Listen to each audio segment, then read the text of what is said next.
Papa, la serveuse a la même tache de naissance que celle sur la photo de maman. Le millionnaire devint blême. Avant de commencer l'histoire, n'oubliez pas de laisser un like et de vous abonner à la chaîne pour voir plus d'histoires comme celle-ci. L'horloge comptoise du hall des entrées sonne à minuit, ses accents résonnants se répercutant dans les couloirs vides de l'immense demeure de Seattle. Nathan Morgan se tenait à la fenêtre de sa chambre, observant les gouttes de pluie dévaler la vitre, telles des larmes qu'il ne parvenait plus à verser. 10 ans. 10 ans que la lumière était éteinte dans sa vie. Avec un profond soupir, Nathan se tourna vers la table de chevet où trônait la photographie de Catherine dans son cadre en argent. Ses cheveux auburn captaient la lumière du soleil, son sourire était radieux, et la tache de naissance distinctive en forme de croissant était visible juste sous sa clavicule. Ses doigts effleurèrent le bord du cadre, un rituel qu'il accomplissait chaque soir avant que le sommeil ne l'emporte. « Je ne comprends toujours pas », murmura-t-il dans la pièce vide. « Où es-tu partie, Catherine ?» Nathan était un homme qui contrôlait tout dans sa vie, un magnate de l'immobilier autodidacte dont le nom ornait la moitié des gratte-ciel du centre-ville. Mais la seule chose qu'il ne pouvait maîtriser était la vérité sur la disparition de sa femme. Pas de corps, pas de conclusion possible, juste des questions qui hantaient les ombres de sa réussite. Au bout du couloir, Caleb Morgan, 16 ans, était assis en tailleur sur son lit, entouré de vieux albums photos. Le lendemain marquerait l'anniversaire de la disparition de sa mère, et chaque année, il sentait son souvenir estomper davantage.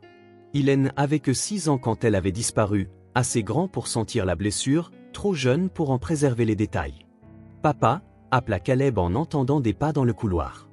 Nathan apparut dans l'embrasure de la porte, les traits de son visage plus creusés dans la pénombre. « Tu devrais dormir. » « J'y essaie de me souvenir de son rire, » dit Caleb, la voix légèrement brisée. « Je peux voir son visage, mais je n'entends plus sa voix. » Nathan traversa la pièce et assis à côté de son fils, posant une main sur son épaule. Elle avait un rire qui remplissait la pièce. Quand quelque chose la faisait vraiment rire, elle renversait la tête en arrière et on ne pouvait s'empêcher de rire avec elle. Caleb hocha la tête, essayant d'intégrer ce détail au portrait fugace dans son esprit. « Tu vas reporter tes réunions demain, comme tu le fais toujours. » « Déjà fait, » confirma Nathan. « Nous irons au lac. » Elle adorait cet endroit. Pendant ce temps, à près de 150 km de là, dans la ville côtière de Port Haven, une femme se réveilla en sursaut, le cœur battant. Le cauchemar était toujours le même, tomber dans l'obscurité, hurlant le nom de quelqu'un qu'elle ne pouvait identifier. Grace Harrison repoussa ses cheveux humides de son front et vérifia l'heure, 2h17 du matin, tôt même pour elle. Glissant hors du lit, elle se dirigea vers la salle de bain et aspergea le visage d'eau froide. Dans le miroir, les yeux d'une inconnue la fixaient, familiers uniquement parce qu'elle les voyait tous les jours depuis 10 ans, non parce qu'elle les reconnaissait d'avant. Ses doigts se levèrent instinctivement pour toucher la tache de naissance en forme de croissant sous sa clavicule, une habitude nerveuse lorsqu'elle anxiété la gagnait. Le vide où 30 années de souvenirs auraient dû exister béait en elle comme un abîme. Un léger coup frappé à la porte de la salle de bain tira Grace de ses pensées. « Maman, ça va ?» demanda une petite voix. Grace essuya rapidement le visage et ouvrit la porte pour trouver sa fille de 9 ans, Emma, serrant son lapin en peluche. « Juste un mauvais rêve, ma chérie », sourit Grace en agenouillant à la hauteur des Emma. « Retourne te coucher. »« Était encore le rêve où tu tombes ?» demanda Emma, ses yeux intelligents, si différents de ceux de Grace, étudiant le visage de sa mère. Grace hocha la tête, émerveillant comme souvent de la perspicacité de sa fille. Emma était un prodige en mathématiques, un autre mystère dans la vie de Grace. D'où venait une telle brillance ? La question ajoutait à la liste interminable de choses auxquelles Grace ne pouvait répondre concernant leur passé. « Tu seras des attaques pour ton service demain ?» demanda Emma, pragmatique même dans son pyjama à licorne. Bien sûr, elle assura Grace en repoussant les cheveux des Emma. Le Lictus Café n'attend personne, surtout pas sa serveuse la plus expérimentée. Alors que Emma retournait se coucher, Grace resta dans le couloir de leur modeste maison de location. Martha, sa patronne au café et la femme qui avait trouvé Grace errant sur l'autoroute 10 ans plus tôt, disait toujours que certaines choses étaient mieux laissées dans le passé. Mais alors qu'un autre anniversaire de sa nouvelle vie approchait, Grace ne pouvait s'empêcher de se demander ce ou qui elle avait laissé derrière elle. Elle toucha à nouveau sa tache de naissance, une signature céleste sur sa peau. Parfois, c'était comme la seule véritable connexion avec celle qu'elle était avant la page blanche, avant que Martha ne la découvre avec seulement les vêtements qu'elle portait et une vie qui grandissait en elle. Demain serait un autre jour à servir le café aux pêcheurs et aux touristes, à aider Emma avec des problèmes des algèbres avancées que elle-même comprenait à peine, à vivre une vie reconstruite à partir de rien. Mais ce soir, alors que la pluie crépitait contre les fenêtres de Port-Aven, et l'ombre de la perte planait sur 2 foyers reliés par un mystère que aucun ne pouvait encore comprendre. « Papa, tu avais promis que ce serait notre week-end », dit Caleb, regardant par la fenêtre de la voiture alors que la silhouette de Seattle s'éloignait derrière eux. La déception dans sa voix était indéniable. Nathan serra plus fort le volant. Ça elle est toujours. J ai juste besoin de 2 heures à Port-Aven pour examiner le site du complexe hôtelier, ensuite ce sera juste toi et moi, à pêcher au chalet. Le projet de complexe de luxe de Morgan Industries était en planification depuis des mois, mais Nathan avait accepté de se rendre à Port-Aven aujourd'hui que parce que son partenaire commercial, Victor Reynolds, avait été implacable. Nathan détestait travailler le week-end de l'anniversaire, mais peut-être que la distraction leur ferait du bien à tous les deux. Caleb soupira en branchant ses écouteurs. Peu importe. La ville côtière de Port-Aven apparut à l'horizon, son phare se dressant en sentinelle au-dessus des bâtiments vieillis et des bateaux de pêche. Nathan sentit une étrange oppression dans sa poitrine alors qu'ils entraient dans les limites de la ville. « On va à bord déjeuner ?» proposa Nathan en guise des offres de paix. Les plans de développement mentionnent un endroit populaire appelé le Lictus Café. Le café était bondé à leur arrivée, rempli des habitués et de touristes du week-end.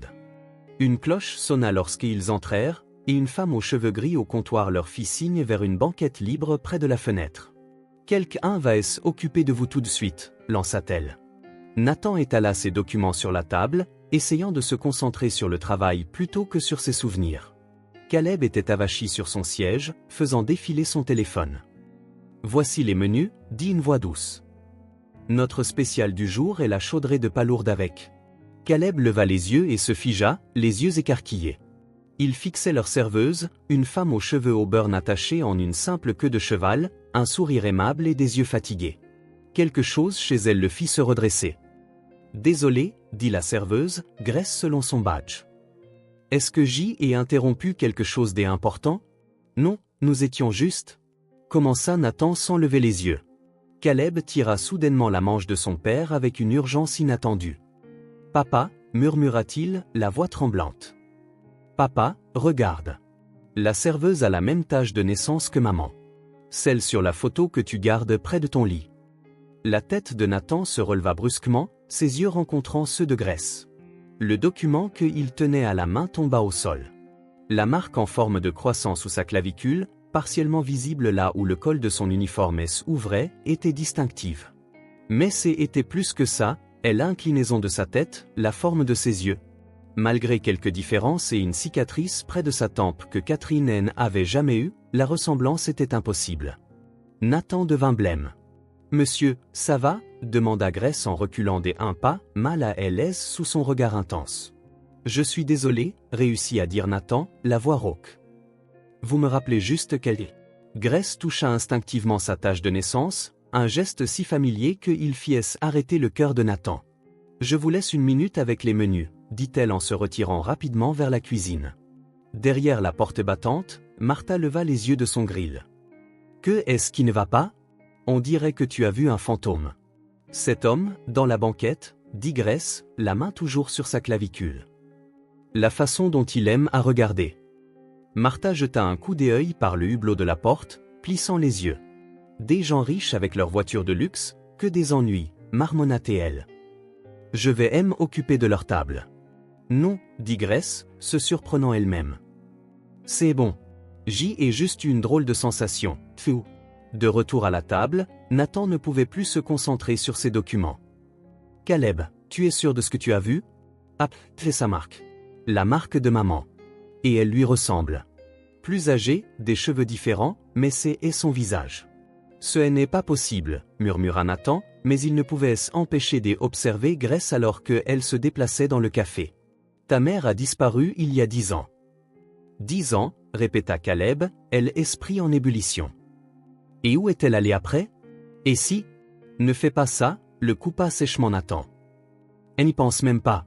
Mais lorsque Grace revint avec des verres d'eau, les deux Morgan se turent, étudiant chacun de ses mouvements, chacun de ses gestes, cherchant le fantôme d'une femme qu'ils avaient perdue, une femme qui, contre toute raison, semblait se tenir devant eux sans aucune reconnaissance dans les yeux. La pluie battait contre les fenêtres de la maison de Nathan à Seattle alors que Hilles agenouillait devant le coffre en cèdre que Hélène n'avait pas ouvert depuis des années. Ses mains tremblaient en soulevant le couvercle. Le parfum de Catherine, conservé d'une manière ou d'une autre dans le bois scellé, monta vers lui pour elle accueillir. « C'est impossible », murmura-t-il, pourtant incapable de s'empêcher de fouiller parmi les souvenirs soigneusement préservés. Là, une photo de plage de leur lune de miel, Catherine riant, la tête renversée en arrière, la tache de naissance distinctive en forme de croissant clairement visible. Nathan la plaça à côté de 3 autres qu'il avait trouvées, chacune montrant la marque. Ce n'était pas une coïncidence si cette serveuse, Grace, avait une marque identique au même endroit. Son téléphone vibra. Diane, sa fiancée depuis 6 mois, appelait à nouveau. Il laissa tomber sur la messagerie vocale. Au lieu de cela, il composa un numéro qu'il avait supprimé des années auparavant mais qu'il connaissait toujours par cœur. Ryan Spencer répondit d'une voix bourrue. « C'est Nathan Morgan. » Un long silence. « Ça fait quoi, 7 ans ? 8 ? J'ai besoin de ton aide. » La voix de Nathan se brisa. « Je crois que je l'ai retrouvé. » L'ancien détective Ryan Spencer avait été contraint de quitter l'affaire Catherine dans des circonstances mystérieuses. La version officielle citait une faute de procédure, mais Ryan avait toujours soutenu que quelqu'un voulait enterrer l'enquête. « Je serai là dans 30 minutes, » dit Ryan sans hésitation. Pendant ce temps, dans sa chambre, Caleb était penché sur son ordinateur portable, les doigts volants sur le clavier. En tant que fils d'une génération experte en technologie, il savait comment chercher des informations. Mais Grace Harrison ne donnait presque rien avant 10 ans. Pas de réseaux sociaux, pas de dossiers, pas des empreintes numériques. C'était comme si Hélène n'avait pas existé. « Elle est apparue de nulle part », murmura-t-il, juste au moment où maman a disparu.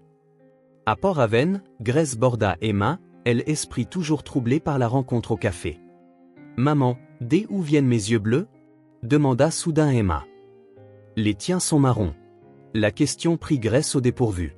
Ces moments où Emma voulait des antécédents familiaux que Grace ne pouvait fournir étaient les plus difficiles. « Je ne sais pas, ma chérie, admire. Peut-être de ton père. Mais tu ne te souviens pas de lui. » Non. Grace toucha sa tache de naissance distraitement. « J'aimerais pouvoir en dire plus sur nos antécédents médicaux familiaux, nos ancêtres. » Ce n'est pas grave, Emma lui serra la main. Martha dit que certains mystères ne sont pas faits pour être résolus. Après que Emma se fut endormie, Grace se retrouva à regarder de vieux journaux dans les archives numériques de la bibliothèque locale. Ces hommes au café avaient déclenché quelque chose, un sentiment qu'elle ne pouvait ignorer. En rentrant chez elle au clair de lune, Grace prit une décision. Elle frappa à la porte du cottage de Martha, déterminée à obtenir des réponses. « Grace, il est tard, » dit Martha en resserrant son peignoir. « La tâche de naissance, » dit Grace sans préambule. « Tu n'en as jamais parlé, mais tu as dû la remarquer quand tu m'as trouvé. Elle est distinctive. Quelqu'un pourrait la reconnaître. Quelqu'un pourrait me chercher. » Le visage de Martha se durcit. « Certaines choses sont mieux laissées dans l'oubli. Ce n'est pas à toi de prendre cette décision. » La voix de Grace monta, ce qui ne lui ressemblait pas. « J'ai le droit de savoir qui je suis. » Martha soupira, paraissant soudain ses 70 ans. « Entre. Il y a quelque chose que j'aurais dû te dire il y a des années. » À Seattle, Ryan examinait les photos du café que Nathan avait prises subrepticement. « La ressemblance est frappante, » admit Ryan, mais Catherine aurait 10 ans de plus maintenant. Les gens changent. « Regarde la tache de naissance, » insista Nathan. « Ça ne peut pas être une coïncidence. » L'expression de Ryan devint sérieuse. « Je vais enquêter sur Grace Harrison. » Mais Nathan ? Il hésita. Si c'est Catherine, il y a une question plus importante. Pourquoi n'est-elle pas rentrée chez elle ? De l'autre côté de la ville, Victor Reynolds fronça les sourcils devant l'écran de son téléphone. Un SMS du chef de projet de Port-Aven, Morgan était au Lictus Café aujourd'hui. Semblait perturbé par quelque chose. Parti sans inspecter le site. Victor composa rapidement un numéro. « Diane, nous devons parler de Nathan. » Je pense que nous avons une situation qui doit être maîtrisée. À Port-Aven, les mains de Martha tremblaient en versant le thé. J'y ai su qui tu étais dès que je t'ai trouvé sur cette route, dit-elle finalement. Enceinte, sans aucun souvenir. Je t'ai reconnu parce que j'y avais travaillé pour une famille riche à Seattle jusqu'à quelques mois auparavant. Alors pourquoi ne l'as-tu pas fait? Parce que, coupa Martha, la voix soudain féroce, je te protégeais de gens puissants qui te voulaient morte. Ryan Spencer était assis dans sa voiture devant l'hôpital de Port-Aven, la pluie tambourinant sur le toit alors qu'il revoyait ses notes. 20 ans en tant que détective lui avaient appris à faire confiance à son instinct, et en ce moment, il hurlait. L'administrateur de l'hôpital avait d'abord été réticent, mais l'ancien badge de Ryan avait encore du poids. Les dossiers étaient clairs. Il y a 10 ans, une inconnue était arrivée avec un grave traumatisme crânien, enceinte et souffrant d'amnésie complète. Le moment coïncidait parfaitement avec la disparition de Catherine. Son téléphone vibra. Un SMS de son contact à Seattle, Martha Sullivan a travaillé comme gouvernante chez les Morgan jusqu'à son licenciement pour vol présumé quelques mois avant la disparition de Catherine. Renvoyée par Victor Reynolds, pas Nathan. Les yeux de Ryan se rétrécirent. Ce n'était pas une coïncidence. Dans le cottage de Martha, Grace était assise, abasourdie, alors que son monde basculait. La famille pour laquelle tu travaillais, c'était les Morgan? Cet homme aujourd'hui, il m'a reconnu? Martha hocha la tête sombrement. Nathan Morgan. J'y ai été leur gouvernante pendant 7 ans. Et sa femme a disparu, murmura Grace, reliant les poings. La femme sur la photo avec la tache de naissance que tu m'a montrée, tu penses que c'est moi? Je ne pense pas, je sais, dit fermement Martha. Catherine Morgan a disparu la nuit même où je t'ai trouvée à moitié morte sur cette route côtière. Mais pourquoi me cacher? Pourquoi ne pas m'emmener à l'hôpital de Seattle, à ma famille? Les mains de Martha tremblaient. Parce que Victor Reynolds a essayé de te tuer. Et je ne pouvais pas le laisser finir le travail. À Seattle, Nathan arpentait son bureau pendant que Caleb partageait ses découvertes. Papa, il n'y a littéralement aucune trace de Grace Harrison avant 10 ans. Pas de dossier scolaire, pas des emplois précédents, rien. Nathan passa une main dans ses cheveux. Ryan a trouvé quelque chose à l'hôpital de Port-Aven. Une inconnue amnésique est arrivée la nuit où maman a disparu. Et devine quoi?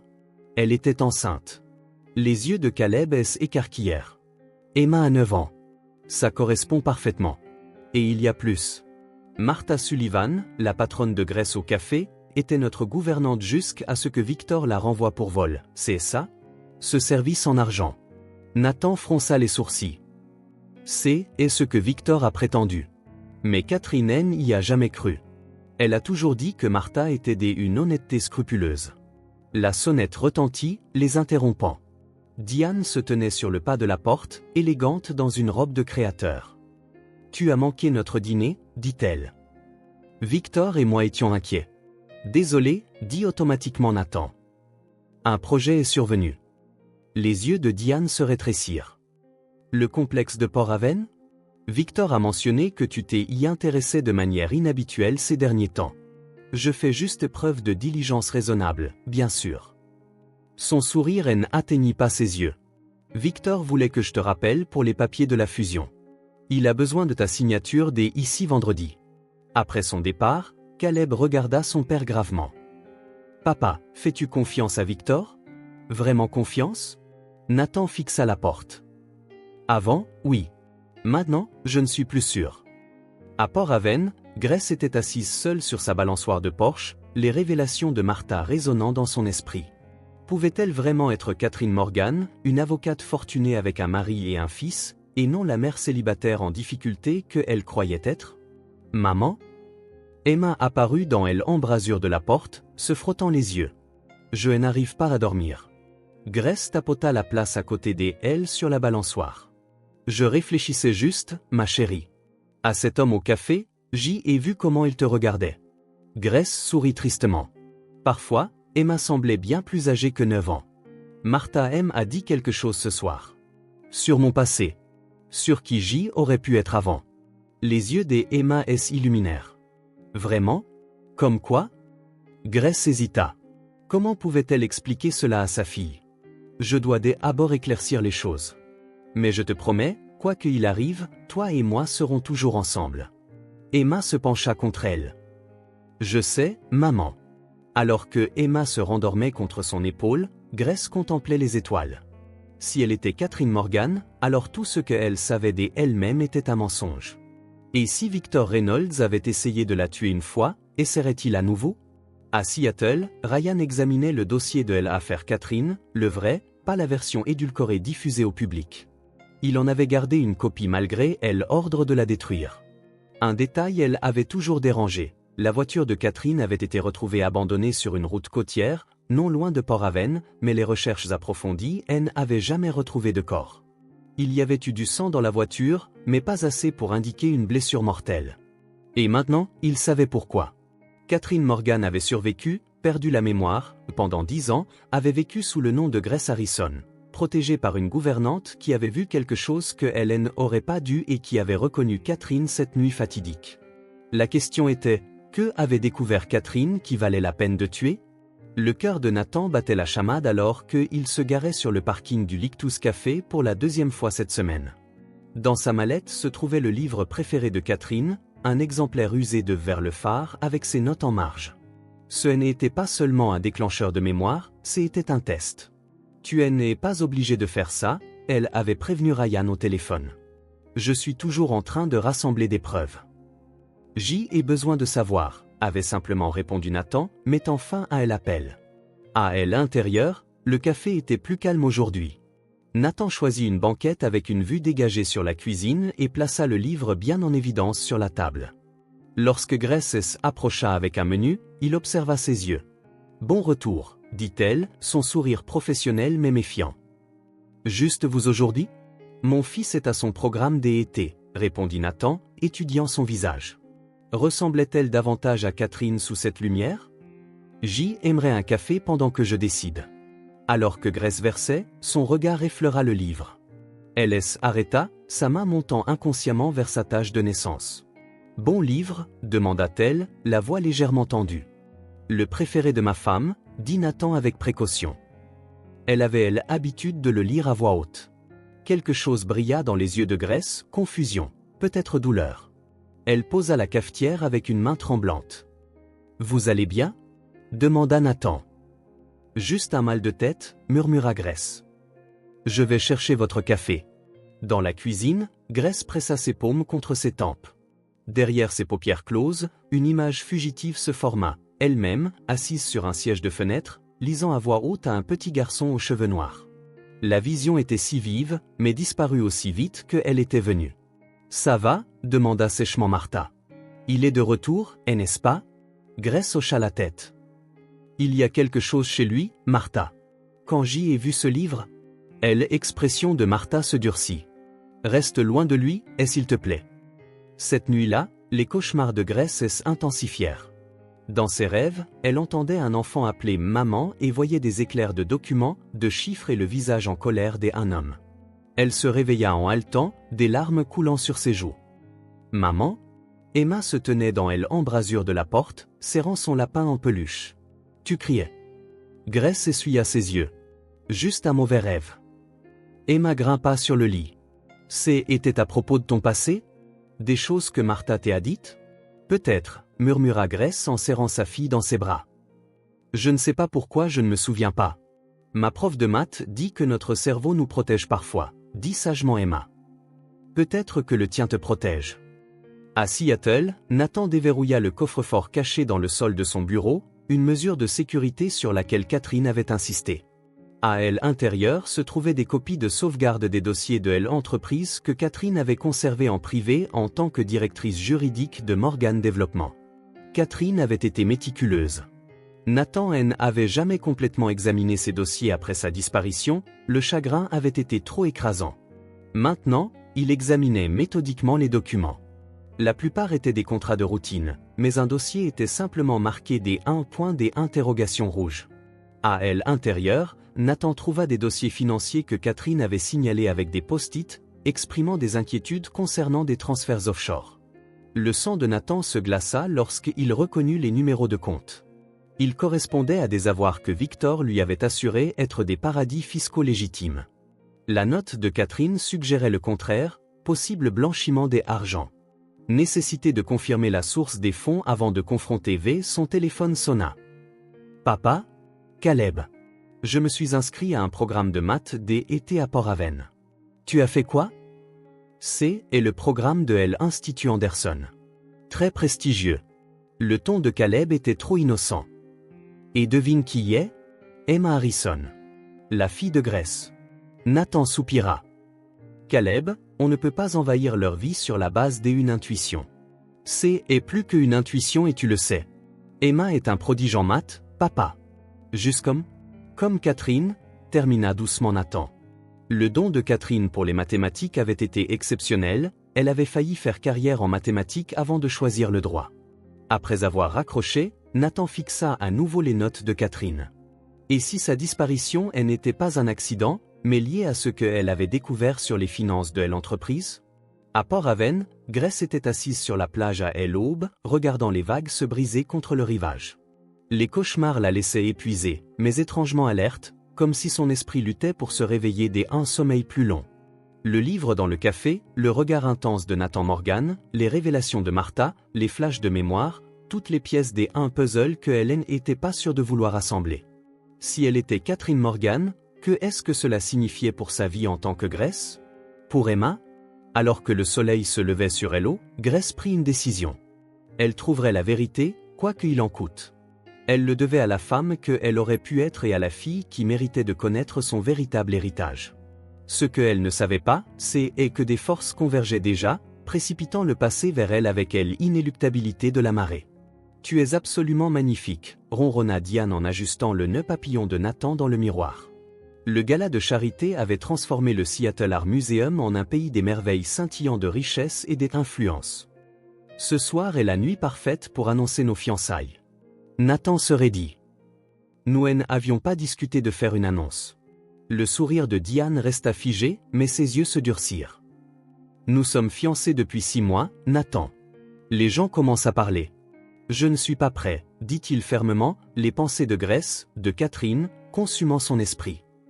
Ça fait 10 ans, dit Diane, sa voix adoucissant avec une sympathie étudiée. Catherine voudrait que tu passes à autre chose. Nathan se demanda si c'était vrai. Il se demanda surtout si Catherine était vraiment partie. Tout au long de la soirée, il se déplaça mécaniquement à travers les conversations avec l'élite de Seattle, hochant la tête aux moments appropriés tandis que son esprit dérivait vers Port-Aven. Victor apparut à son coude lors des rares moments de solitude. « Tu sembles distrait », observa Victor en lui tendant un scotch. « Le projet de Port-Aven » ? Entre autres choses. Victor étudia attentivement. « J'y ai parlé à Diane. Elle est inquiète pour toi. »« Je vais bien, » répondit Nathan, plus sèchement qu'il ne l'entendait. « Bien, bien. Au fait, ces vieux dossiers financiers que tu as mentionnés, complètement inutiles. Nous avons restructuré tous ces comptes il y a des années. » L'instinct de Nathan s'enflamma. Il n'avait pas dit à Victor quel dossier il examinait. Juste pour être minutieux, dit-il nonchalamment. Catherine a toujours insisté sur une documentation complète. L'expression de Victor vacilla au nom de Catherine. En effet, elle l'a fait. Excusez-moi, je vois le maire. En le regardant éloigné, Nathan sentit un frisson. En 15 ans d'amitié et de partenariat commercial, avait-il jamais vraiment connu Victor Reynolds? Pendant ce temps, à Port-Aven, Caleb Morgan arrivait au programme de mathématiques des étés de l'Institut Anderson avec une mission qui n'avait rien à voir avec les équations. Le prestigieux programme n'acceptait que 20 étudiants à l'échelle nationale, et Emma Harrison en faisait partie. La trouver fut facile, elle était la plus jeune de la classe, une petite fille aux yeux sérieux travaillant sur du calcul avancé pendant que les adolescents autour d'elle peinaient avec des problèmes plus simples. « Cette place est prise ?» demanda Caleb en désignant le bureau à côté du sien. Emma leva les yeux, elle évaluant avec une intensité surprenante pour une enfant de 9 ans. « Elle est libre. Tu es nouveau ?» Caleb, se présenta-t-il, omettant délibérément son nom de famille. « Juste arrivé hier. » Emma Harrison, répondit-elle. « Tu es là pour les 6 semaines complètes ?» C'est le plan. Il sortit son matériel, jetant des regards furtifs à son profil. La forme de son nez, la courbe de son sourcil, il y avait quelque chose de distinctement Morgan dans ses traits. Malgré le scepticisme de son père, Caleb se sentait de plus en plus certain que Emma était sa demi-sœur. Pendant le déjeuner, il orienta soigneusement leur conversation vers la famille. « Mon père et moi avons beaucoup déménagé », ment-il doucement. « Et toi? Tu vis ici depuis longtemps ?»« Toute ma vie », dit Emma en déballant son sandwich.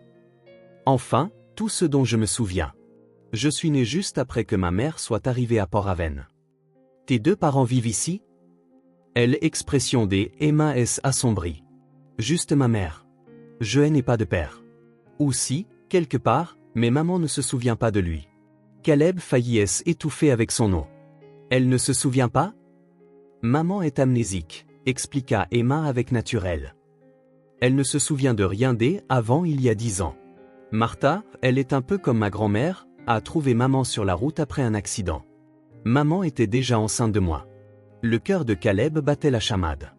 C'était mieux qu'il ne l'avait espéré. Ça doit être dur.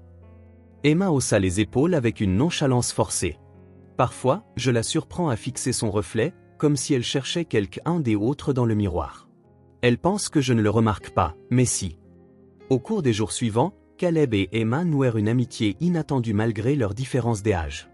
L'intelligence d'Emma la faisait paraître plus mûre en classe, et Caleb se surprit à apprécier sincèrement sa compagnie.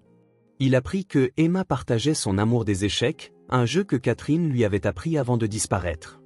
Emma jouait même avec la même stratégie des ouvertures inhabituelles que Catherine avait privilégiées. « Où as-tu appris à jouer comme ça ?» demanda-t-il après qu'elle l'eut presque vaincue. « J'y ai appris toute seule, dans les livres », dit fièrement Emma.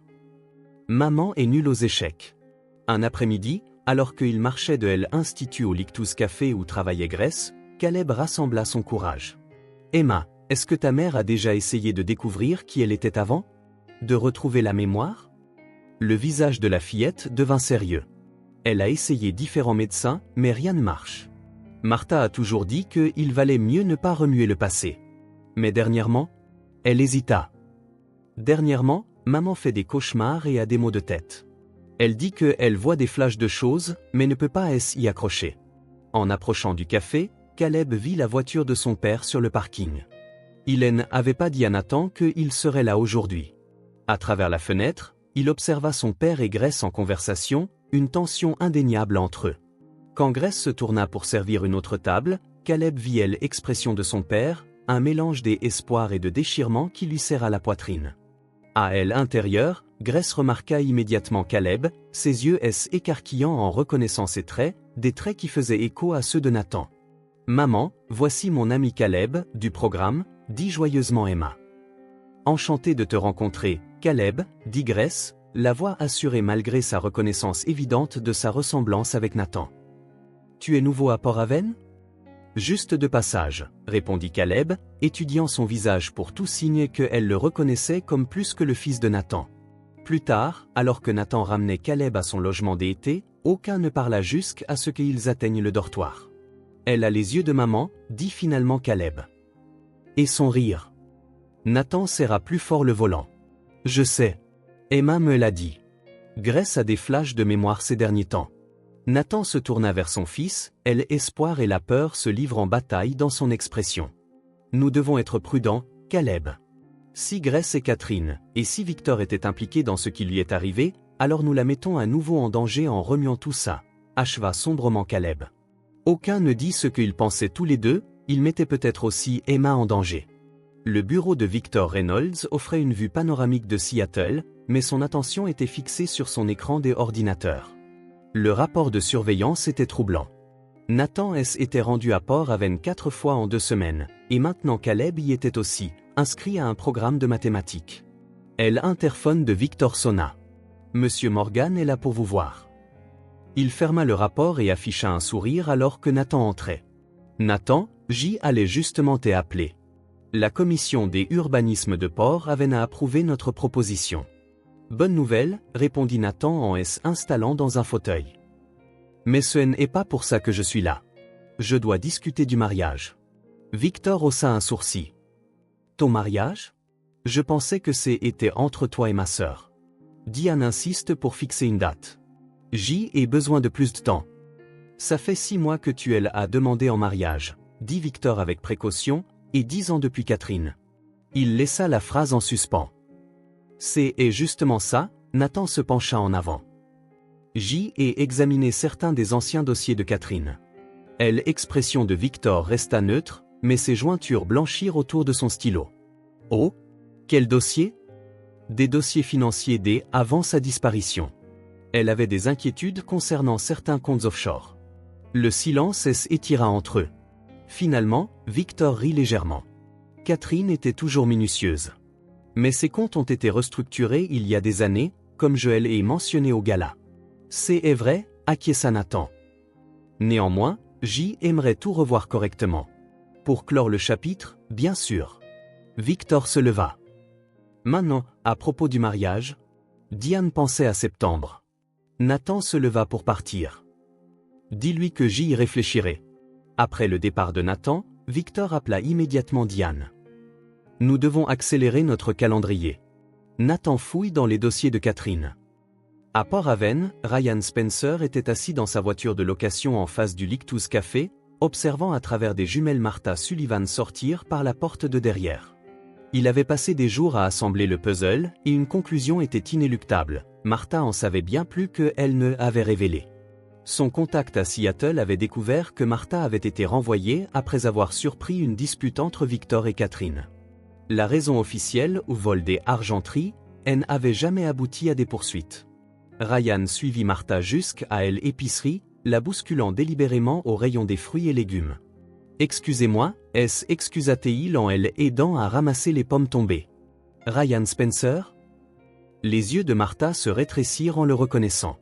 Vous êtes le détective qui a travaillé sur l'affaire Catherine Morgan. Ancien détective, corrigea Ryan. Vous avez une bonne mémoire, Madame Sullivan. Que voulez-vous? La voix de Martha était froide. Juste des réponses. Comme pourquoi Victor Reynolds vous a renvoyé après que vous ayez surpris sa dispute avec Catherine. Martha pâlit. Je ne sais pas de quoi vous parlez. Je pense que si, dit doucement Ryan. Et je pense que vous savez exactement qui est vraiment Grace Harrison. Au Lictus Café, Grace essuyait les tables, observant Emma et Caleb étudier ensemble dans une banquette des angles. Leur connexion instantanée avait été surprenante et troublante. La ressemblance du garçon avec Nathan Morgan était frappante, et Grace ne pouvait se défaire du sentiment qu'elle devrait le connaître. Maman, appela Emma, est-ce que Caleb peut rester dîner? Il me montre une astuce mathématique super cool. Avant que Grace ne puisse répondre, Nathan Morgan entra dans le café. En voyant son fils avec Emma, il se figea un instant avant de s'approcher de leur table. Caleb, je ne m'attendais pas à te trouver ici. Papa, Emma et moi étions juste en train d'étudier. Grace observa l'interaction, notant le mélange des émotions sur le visage de Nathan alors qu'il regardait Emma. Il y avait une tendresse là, un regard presque paternel qui envoya un frisson le long de la colonne vertébrale de Grace. Monsieur Morgan, dit-elle en avançant. Votre fils et Emma sont devenus de vrais amis. Les yeux de Nathan rencontrèrent les siens. Ils semblent bien s'entendre, en effet. Presque comme ils étaient de la famille. Le mot resta en suspens entre eux. Grace toucha inconsciemment sa tâche de naissance. Papa, intervint Caleb, est-ce que Emma peut venir faire de la voile avec nous samedi? Je lui ai parlé du bateau. Ça dépend de sa mère, répondit Nathan, soutenant toujours le regard de Grace. Martha fit irruption par la porte du café, le visage empourpré. Quand elle vit Nathan avec Grace et les enfants, elle s'arrêta brusquement. Grace, je dois te parler, dit-elle d'urgence. Maintenant. Dans la cuisine. Martha agrippa les bras de Grace.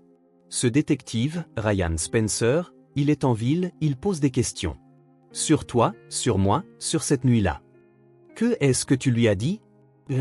Mais il sait, Grace. Il sait.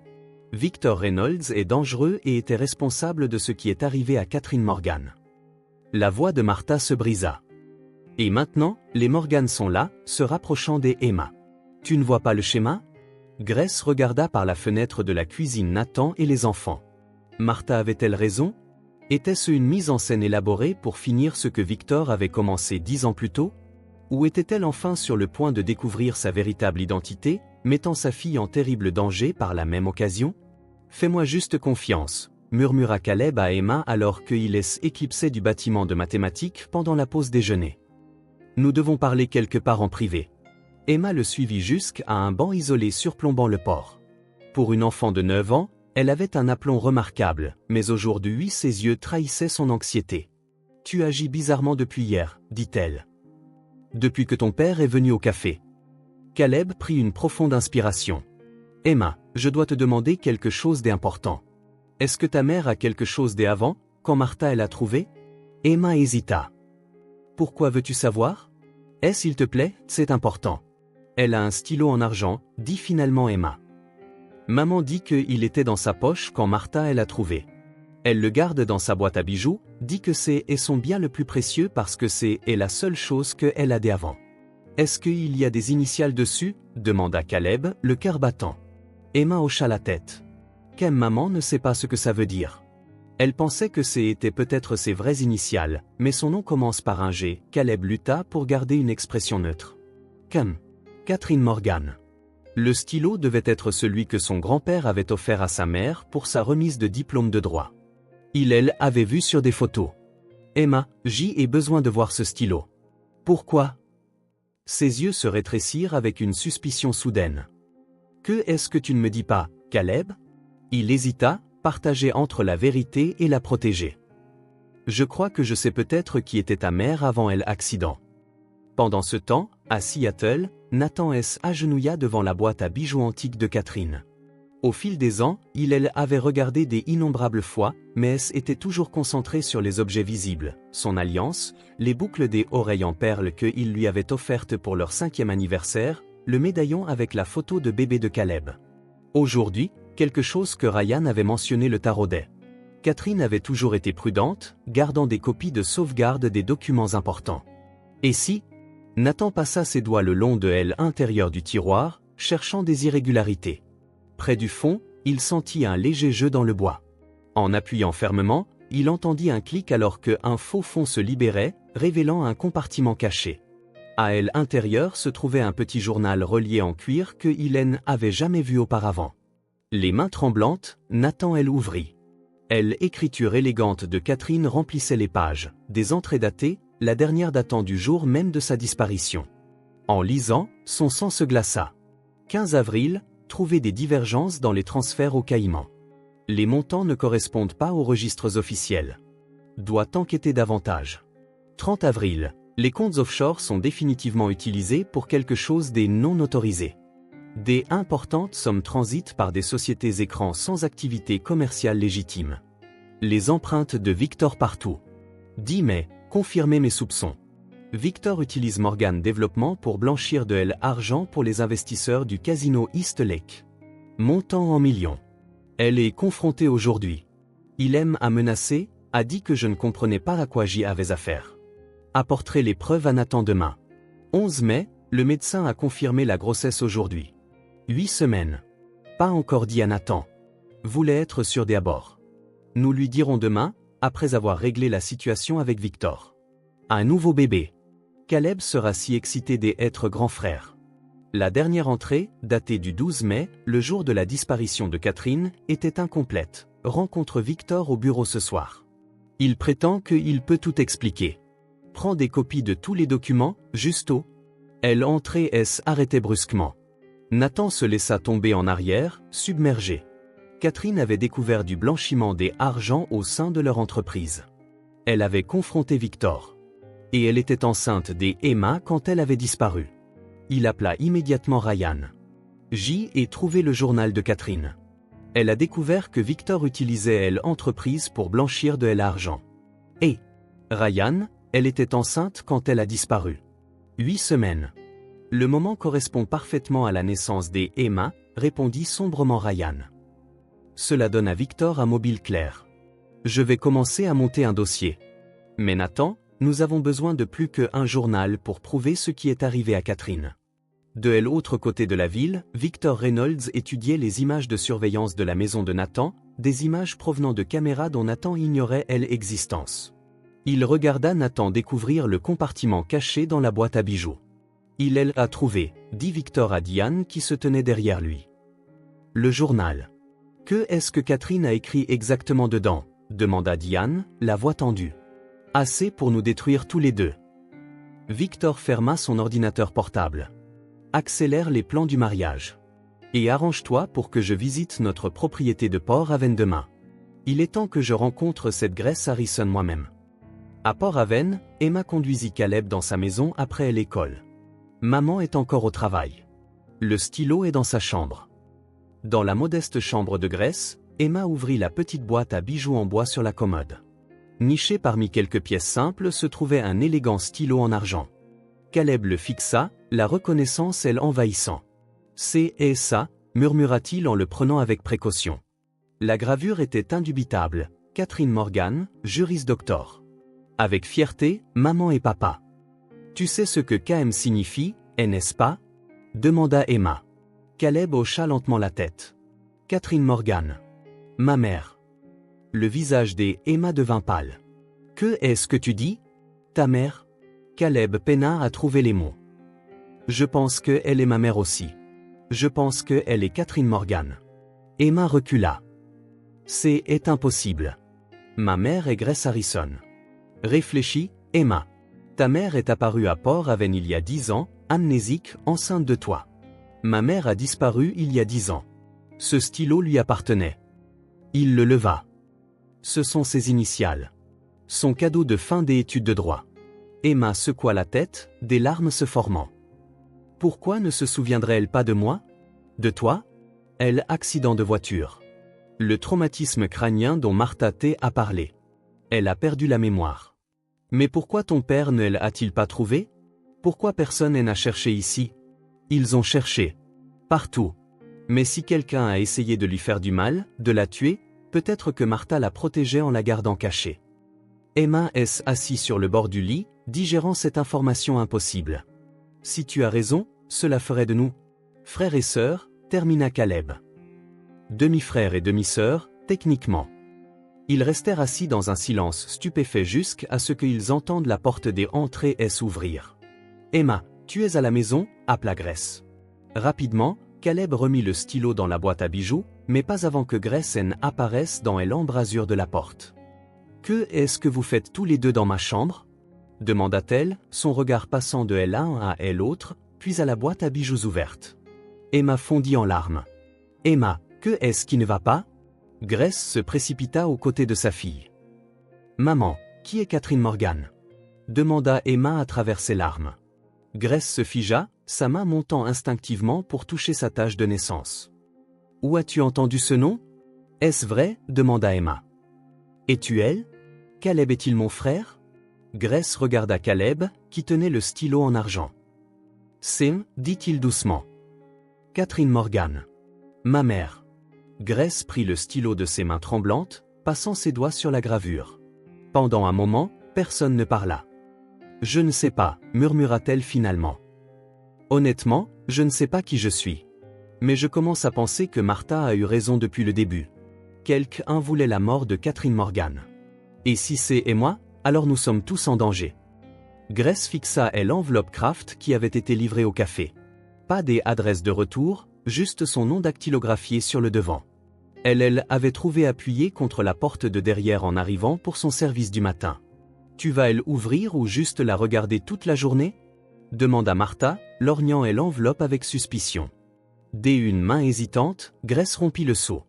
À l'intérieur se trouvaient des coupures de journaux, jaunies par le temps, sur la disparition de Catherine Morgan. Une photographie montrait Catherine à un événement caritatif, la tache de naissance en croissant visible au-dessus de l'encolure de sa robe de soirée. Une autre montrait les Morgan en famille, Nathan, Catherine et un Caleb de 6 ans. Grace affaissa sur une chaise, ses jambes soudain incapables de la soutenir. La ressemblance était indéniable. Qui a envoyé ça? demanda Martha en regardant par-dessus l'épaule de Grace. Je ne sais pas, la voix de Grace était à peine audible. Mais après hier, avec Caleb et Emma? Martha, je ne peux plus me cacher de ça. La confrontation avec les enfants avait secoué Grace jusqu'au plus profond d'elle-même. Après qu'ils lui eurent montré le stylo en argent, elle avait renvoyé Caleb chez lui, promettant qu'il parlerait bientôt. Emma était endormie en pleurant, confuse et effrayée par la possibilité que tout ce qu'elle savait de sa famille puisse être un mensonge. C'est ce détective, n'est-ce pas? Le visage de Martha se durcit. Ryan Spencer. C'est lui qui remue tout ça. Ou qui aide à trouver la vérité, rétorqua Grace. Martha, regarde ces photos. La tache de naissance, la ressemblance, même cette petite cicatrice sur sa main est exactement là où est la mienne. Martha assis lourdement. J ai toujours su que ce jour pourrait arriver. Tu as dit que tu avais reconnu quand tu a trouvé. Pourquoi ne m'as-tu jamais dit qui j'y étais vraiment? Les yeux de Martha emplirent de larmes. Parce que j'y étais là, la nuit où Victor Reynolds a menacé de tuer Catherine si elle le dénonçait. Je les ai entendus se disputer dans son bureau alors que je nettoyais tard. C'est pour ça qu'il a renvoyé, prétendant que J avait volé de l'argenterie pour me discréditer si jamais je disais quelque chose. Grace sentit le sang quitter son visage.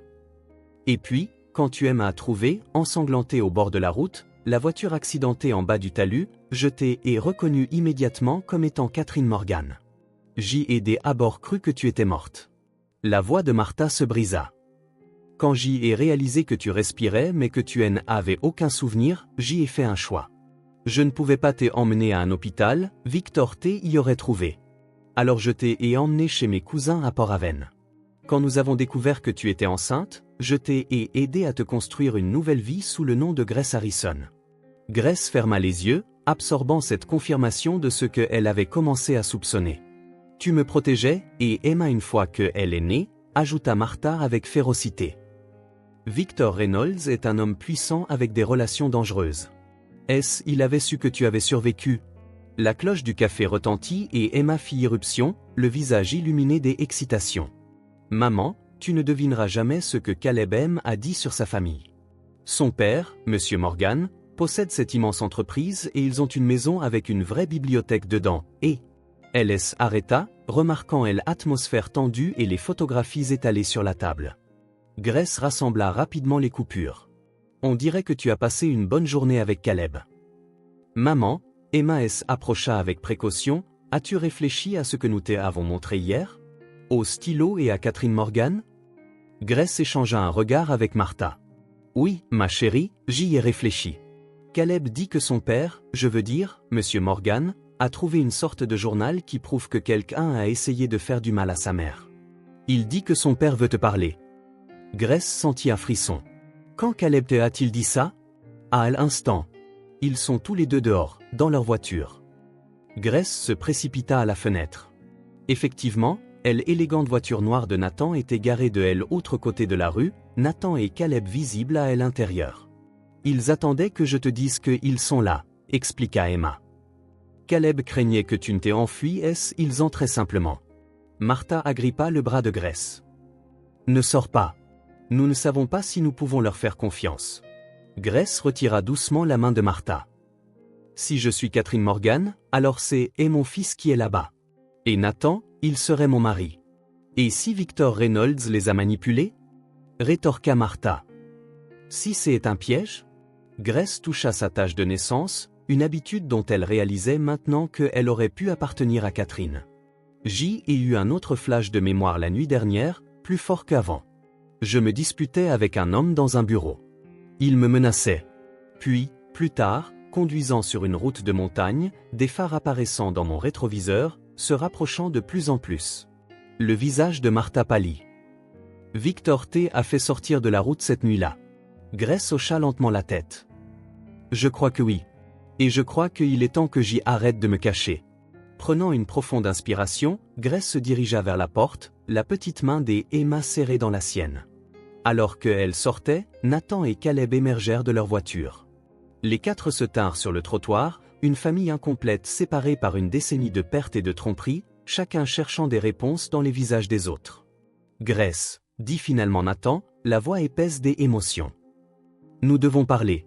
Oui, acquiesça-t-elle. Je crois que oui. Ils s'installèrent à une table tranquille derrière le café, à l'abri des regards curieux. Nathan posa le journal de Catherine sur la table, ainsi que plusieurs photographies. Caleb a parlé du stylo, commença-t-il. Et j'y ai trouvé ça. Le journal caché de Catherine. La dernière entrée a été écrite le jour de sa disparition. Grace fixa le journal sans le toucher. Que est-ce qu'il dit?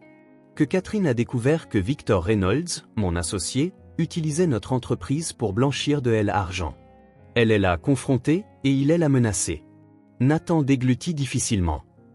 La dernière entrée mentionne une rencontre avec Victor la nuit où elle a disparu. Et il y a plus, ajouta Caleb, regardant entre Grace et Emma. Maman. Catherine a écrit qu'elle venait d'apprendre qu'elle était enceinte. 8 semaines. Les yeux d'Emma s'écarquillèrent. Ce serait moi. Grace passa ses doigts sur le journal, puis leva les yeux vers Nathan. J'y ai eu des flashs de mémoire. Des disputes avec un homme, des documents avec des chiffres, être poussé hors de la route. Et parfois, un petit garçon appelant sa mère. Les yeux de Caleb emplirent de larmes. Ça pourrait être moi.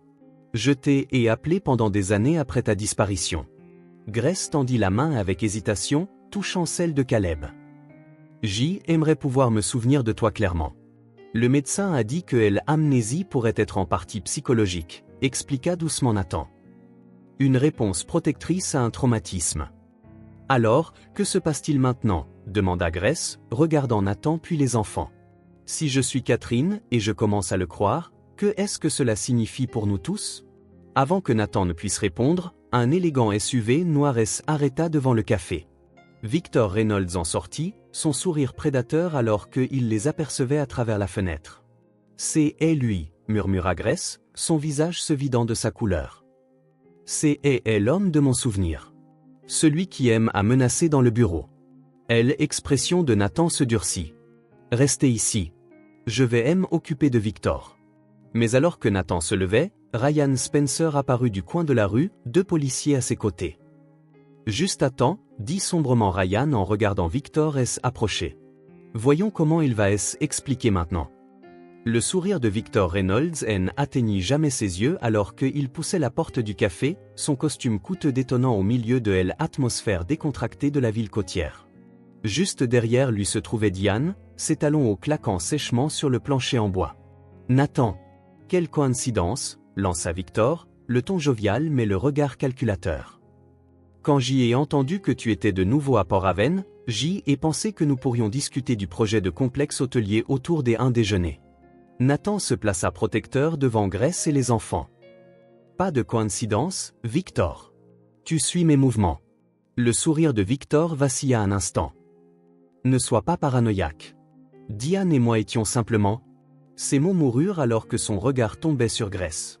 La couleur quitta son visage. Catherine? Murmura-t-il, un choc authentique remplaçant son charme étudié. Diane agrippa le bras de Victor, ses ongles parfaitement manucurés s'enfonçant dans sa manche. C'est impossible. Vraiment, contesta Nathan. Parce que nous avons des preuves qui suggèrent le contraire. Victor se reprit rapidement, son expression passant à celle de la sympathie. Nathan, je vois que la ressemblance est remarquable, mais ce désespoir, c'est inquiétant. Cette femme profite clairement de ton chagrin. Son nom est Grace Harrison, dit calmement Nathan. Elle est apparue à Port-Aven il y a 10 ans avec un grave traumatisme crânien, une amnésie, et enceinte d'une fille qui a maintenant 9 ans. Le moment correspond parfaitement à la disparition de Catherine. Victor secoua la tête tristement. Beaucoup de femmes disparaissent, Nathan. Et beaucoup de mères célibataires cherchent la sécurité financière. Cela pourrait être une escroquerie élaborée. Emma, qui était agrippée à la main de Grace, avança soudainement. Ma mère n'est pas une escroc. Elle a fait des doubles services dans ce café toute ma vie pour s'occuper de moi.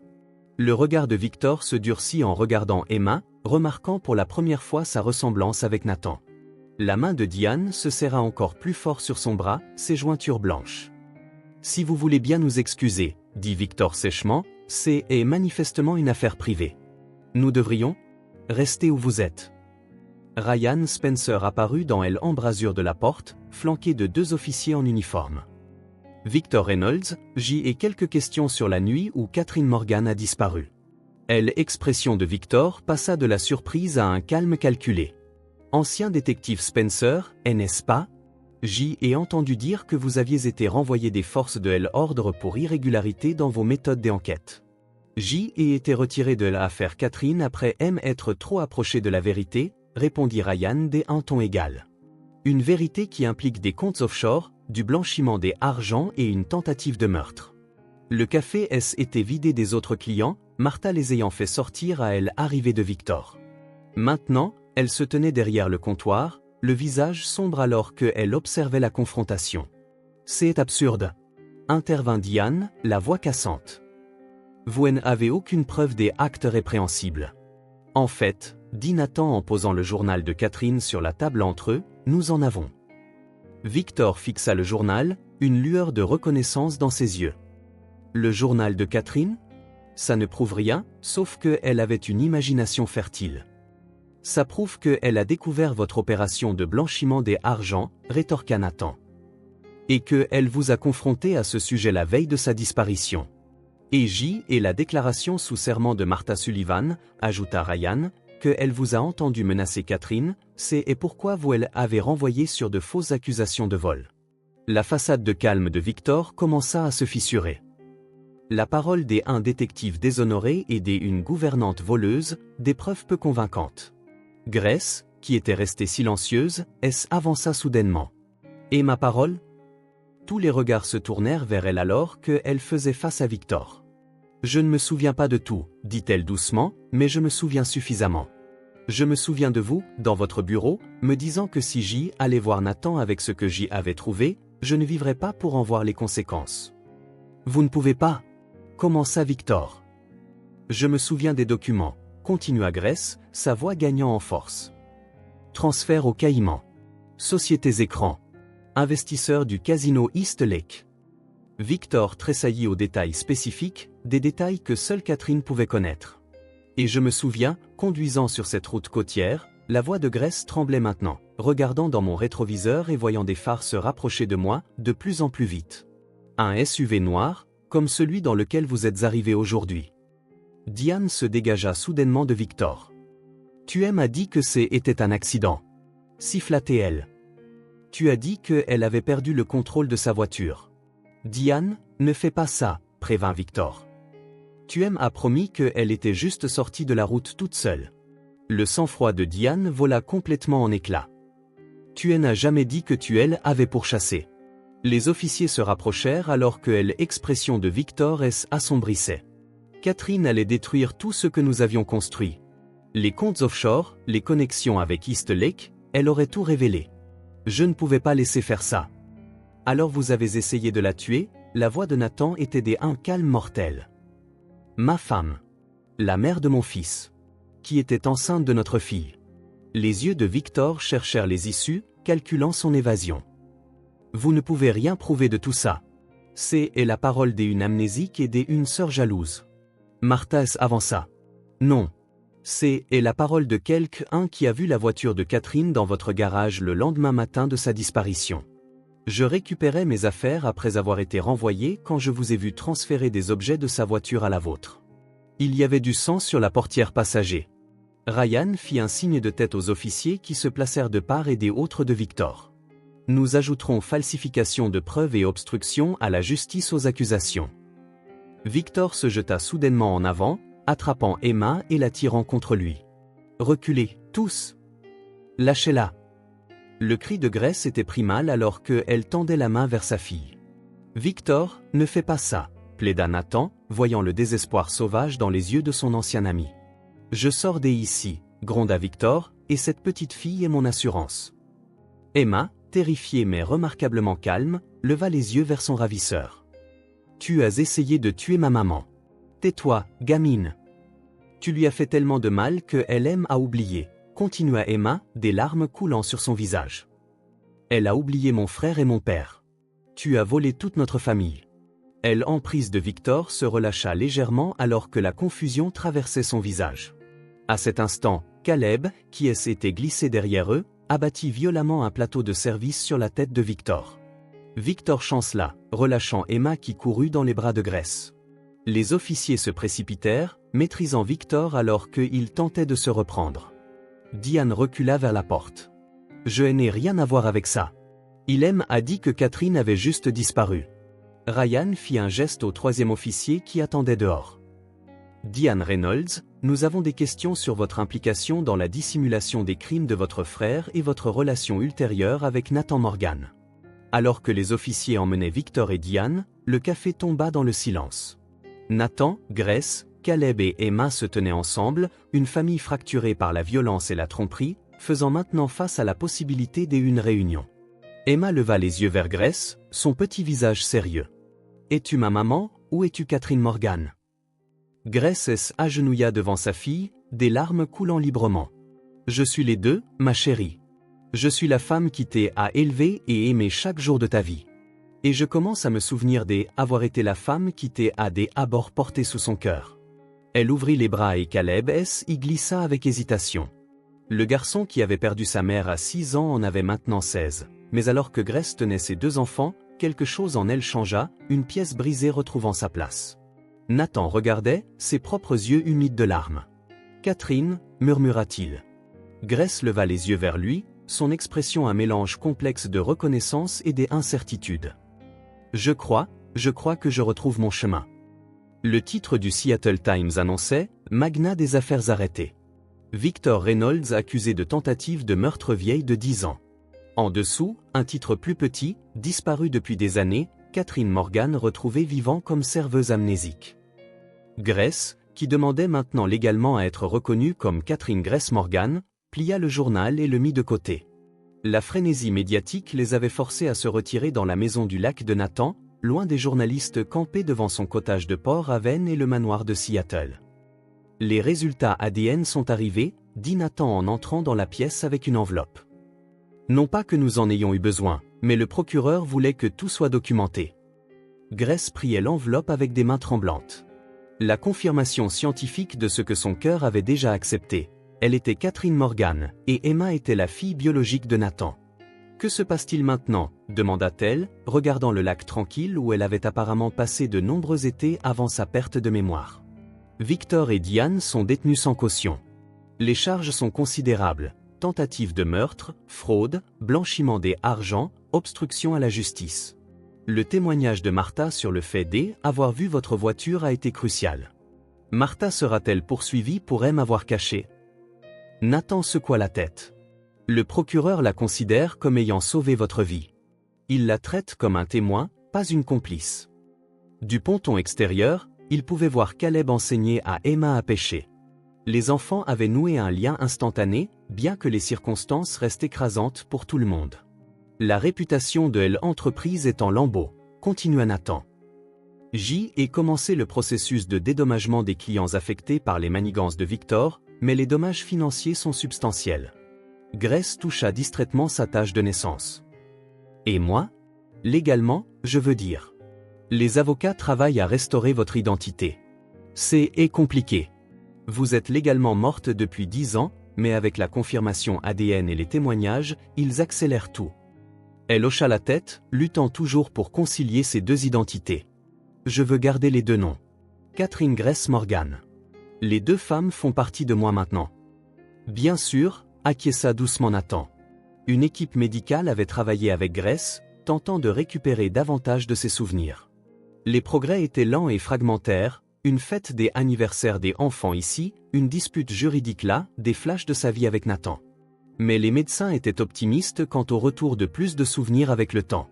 La presse ne nous laissera pas tranquilles, soupira Grace. Chaque média veut l'histoire exclusive de l'héritière amnésique. Nous traverserons ça ensemble, promit Nathan, bien que tous 2 sachent que reconstruire leur relation serait le plus grand défi de tous. Dehors, le rire d'Emma retentit alors qu'elle ramenait son premier poisson, Caleb encourageant à ses côtés. Malgré toutes les complications juridiques, les répercussions financières et les incertitudes médicales, ce sont eux des demi-frères et sœurs trouvant la joie ensemble après une décennie de séparation, était la première véritable guérison. La lumière de l'aube filtrait à travers les pins alors que Catherine Grace était assise sur le porche de la maison du lac, enveloppée dans une couverture contre la fraîcheur matinale. 3 semaines étaient écoulées depuis la confrontation au café, 3 semaines des interrogatoires de police, des examens médicaux et de tentatives maladroites de rapprochement familial. Caleb sortit de la maison, 2 tasses fumantes à la main. « Toi non plus, tu n'arrives pas à dormir ?» Elle accepta le café avec un sourire reconnaissant. À 16 ans, Caleb faisait preuve d'une sensibilité surprenante face à la complexité de leur situation. Les cauchemars sont différents maintenant. Moins effrayants, mais plus déroutants. Parce que tu te souviens de plus de fragments? Hier, je me suis souvenu t'avoir appris à faire du vélo. Tu es tombé et tu t'es écorché le genou, mais tu as refusé de pleurer. Les yeux de Caleb s'illuminèrent. J avait 5 ans. Tu as dit que les hommes Morgan étaient durs, mais assez intelligents pour porter des genouillères la fois suivante. Leur rire partagé estompa dans un silence confortable. À elle intérieure, Emma luttait toujours. La transition de la vie modeste de port avait une richesse soudaine et une nouvelle identité familiale elle avait submergé. La veille, elle était enfermée dans sa chambre après que Nathan eut mentionné nonchalamment de elle inscrire dans une prestigieuse académie de Seattle pour enfants surdoués. « Tu ne peux pas décider de mon avenir comme ça », avait-elle crié à travers la porte. « Tu n'étais pas là pendant 9 ans, tu ne vas pas devenir mon père maintenant. » Catherine Gress avait grimacé à elle expression peinée de Nathan.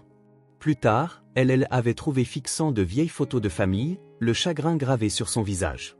Elle finira par s'adoucir, avait-elle offert, bien que avec incertitude. Ce n'est pas seulement Emma, avait admis Nathan. C'est toi aussi. Tu me regardes parfois comme si j'y étais un étranger. À bien des égards, tu avait-elle répondu doucement. La femme qui t'aimait retrouve encore son chemin à travers le brouillard. Assise maintenant avec Caleb, Catherine Gress réfléchissait à elle étrange entre deux dans lequel il vivait. Elle n'était pas encore tout à fait Catherine, ne le serait peut-être jamais, mais elle n'était plus seulement Gress non plus. La moustiquaire grinça alors que Emma émergeait, les yeux gonflés de larmes. « Salut ma puce », dit Catherine Gress, utilisant leur ancien surnom privé. Emma se blottit à côté d'elle sur la balançoire du porche. « Je suis désolée d'avoir crié hier. Tu as le droit d'être contrarié. Tout change si vite. » Caleb a montré des photos de la maison à Seattle. C'est comme un château. La voix d'Emma contenait à la fois de l'admiration et de l'appréhension. Est-ce que je devrais agir différemment là-bas? Parler différemment? Avant que Catherine Gress ne puisse répondre, Nathan apparut avec un échiquier. J'y ai pensé que peut-être? Fit-il maladroitement. À la surprise générale, Emma se redressa. Je sais jouer. Elle est même très forte, ajouta Caleb pour l'encourager. Nathan installa le plateau entre eux. Emma fit son premier coup, la stratégie inhabituelle exacte que Catherine avait enseignée à Caleb des années auparavant. Catherine Gress vit les yeux de Nathan écarquillés de reconnaissance. Certaines choses, semblait-il, avaient été transmises de mère en fille sans que aucune d'elles ne le sache. Alors que Emma et Nathan se concentraient sur leur partie, Caleb se pencha vers sa mère. « Penses-tu que nous nous sentirons un jour comme une famille normale ?»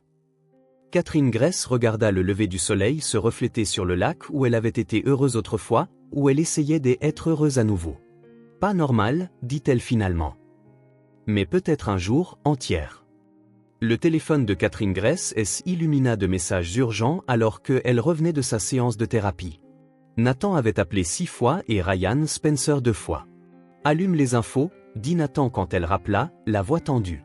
L'écran de télévision se remplit d'un journaliste devant le palais de justice, des allégations choquantes selon lesquelles Catherine Morgan aurait simulé son amnésie dans le cadre d'un stratagème élaboré pour escroquer l'entreprise de son mari.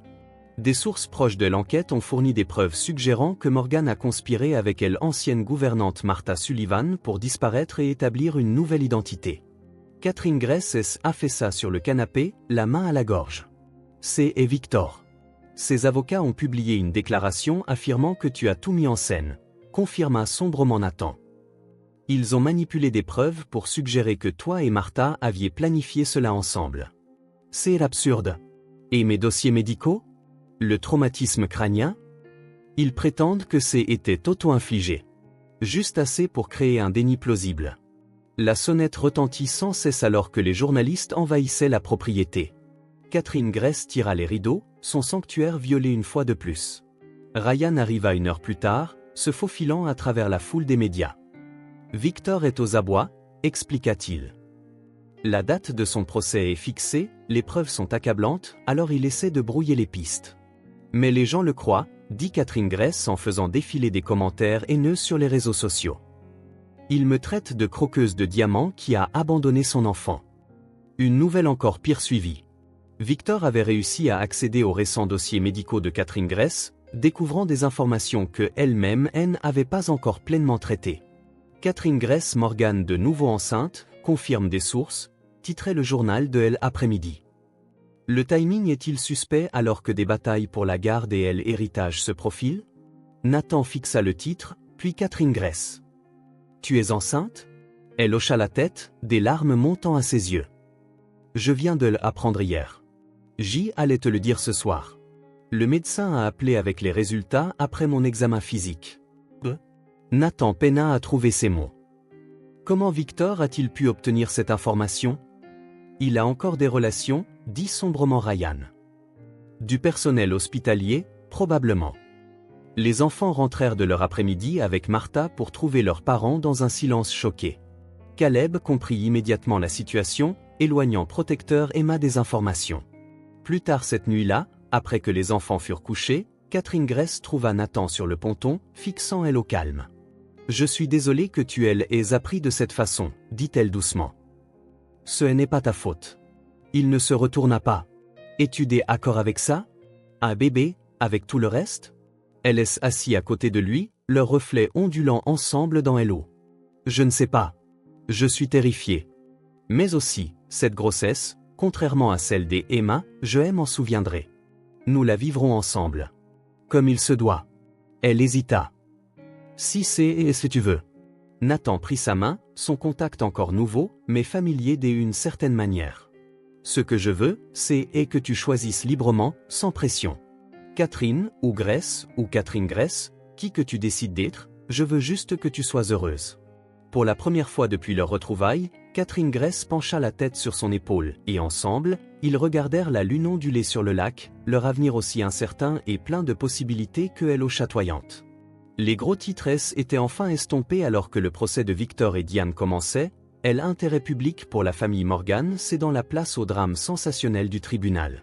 Pour Catherine Gress, cela signifiait une chance de respirer, de se concentrer sur le voyage intérieur plutôt que sur les pressions extérieures. « Je veux faire quelque chose », annonça-t-elle au petit déjeuner, 3 mois après que leur monde eût été bouleversé. Une sorte de cérémonie.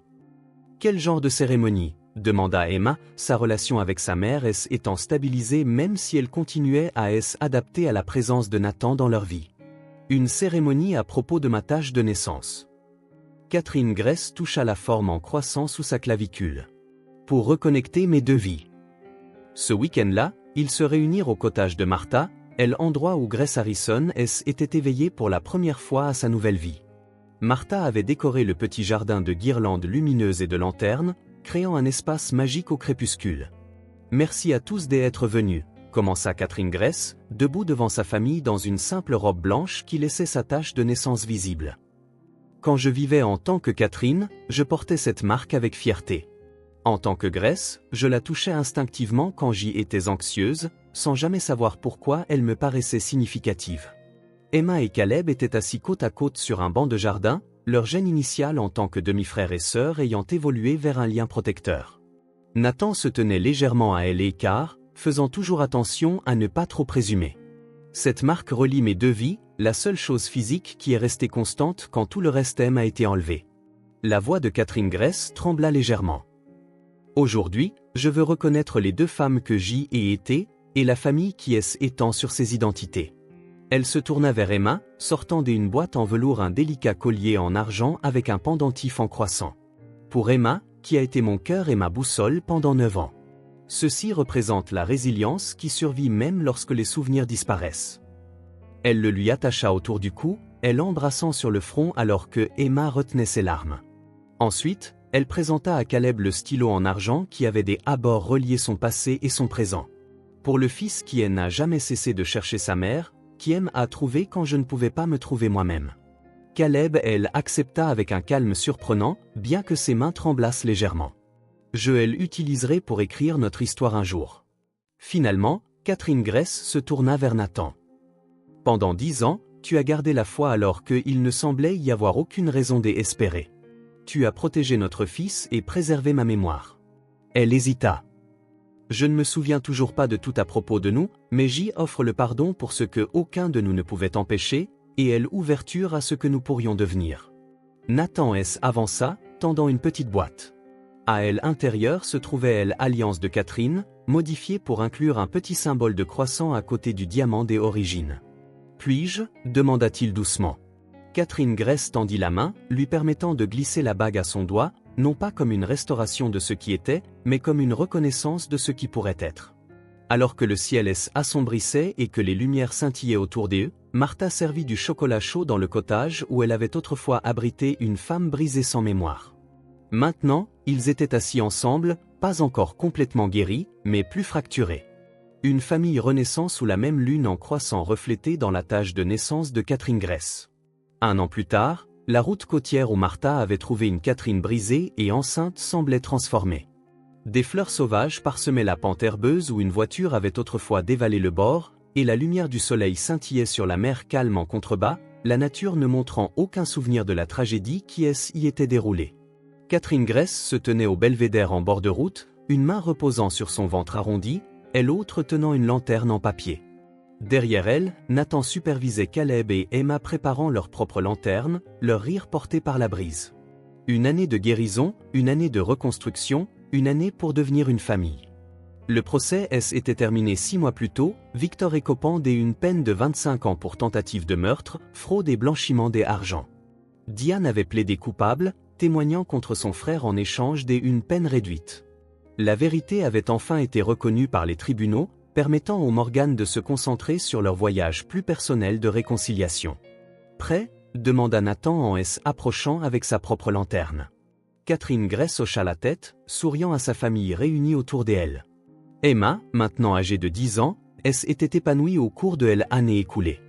Dès abord réticente à leur nouvelle vie à Seattle, elle avait progressivement trouvé sa place, surtout après que Nathan eut transformé elle et du manoir en un studio de mathématiques pour elle. Caleb, 17 ans et fraîchement accepté à l'Université Columbia, était passé du garçon cherchant sa mère perdue à un jeune homme d'une empathie remarquable. Il était devenu protecteur envers sa demi-sœur et patient avec les trous de mémoire persistants de Catherine Gress. « Avant de lâcher les lanternes, » dit Catherine Gress, « je veux vous remercier tous pour cette année écoulée. Ça n'a pas été facile, mais nous avons trouvé notre chemin ensemble. » Morgan Développement avait été rebaptisée la Fondation Morgan Harrison, se concentrant désormais sur des projets de logements abordables et le financement de la recherche sur l'amnésie. Catherine Gress travaillait à temps partiel comme défenseur des survivants de traumatisme, sa perspective unique offrant de l'espoir à des autres personnes aux vies fracturées. Nathan était retiré des opérations commerciales quotidiennes, privilégiant la famille qu'il avait cru perdue à jamais. Sa relation avec Catherine Gress avait évolué lentement, non pas une reprise de leur mariage précédent, mais la création soigneuse de quelque chose de nouveau, construit sur une histoire partagée et de nouvelles découvertes. « Samuel donne des coups », rit Catherine Gress en plaçant la main de Nathan sur son ventre. Le bébé, un garçon qu'ils avaient nommé après le défunt mari de Martha qui avait aidé à secourir Catherine Gress cette nuit fatidique, représentait leur nouveau départ. Martha les rejoignit au belvédère, se déplaçant plus lentement maintenant, mais les yeux brillants de satisfaction. « Endroit parfait pour la cérémonie », approuva-t-elle un signe de tête. « Ça semble juste », acquiesça Catherine Gress. « Finir là où Gress a commencé, mais avec toute ma famille présente. » Emma toucha son collier en croissant, une habitude qu'elle avait développée au cours de l'année écoulée. C'est comme 2 histoires qui n'en font qu'une. Au signal de Catherine Gress, ils allumèrent leur lanterne. Alors que la lueur chaude illuminait leur visage, elle parla doucement. Ces lanternes représentent le lâcher-prise du traumatisme, de la séparation, du passé qui nous a divisés. Mais aussi l'honneur de Catherine et de Gress comme parties intégrantes de qui je suis maintenant. Un par un, ils lâchèrent leurs lanternes dans le ciel qui assombrissait. Dès abord Caleb, puis Emma, Martha et Nathan. Finalement, Catherine Gress lâcha la sienne, la regardant rejoindre les autres, élevant ensemble tout en conservant leurs chemins individuels. Elles sont comme nous, observa Emma. Séparées, mais connectées. La famille se tint en silence, regardant les lanternes dériver plus haut, brillant contre le crépuscule. Catherine Gress sentit à nouveau le bébé bouger et sourit, réalisant que malgré toute la douleur et la perte, la vie lui avait accordé un don rare, 2 vies, toutes 2 remplies d'amour, maintenant fusionnées en une seule. Alors que les derniers rayons du soleil couchant les baignaient d'une lumière dorée, Catherine Gress toucha sa tâche de naissance une dernière fois, non plus par anxiété, mais comme une affirmation de son être entier. En contrebas du belvédère, les vagues continuaient leur rythme éternel contre le rivage, constante et pourtant toujours changeante, comme la famille qui se tenait ensemble sous le même ciel immense, enfin réunie.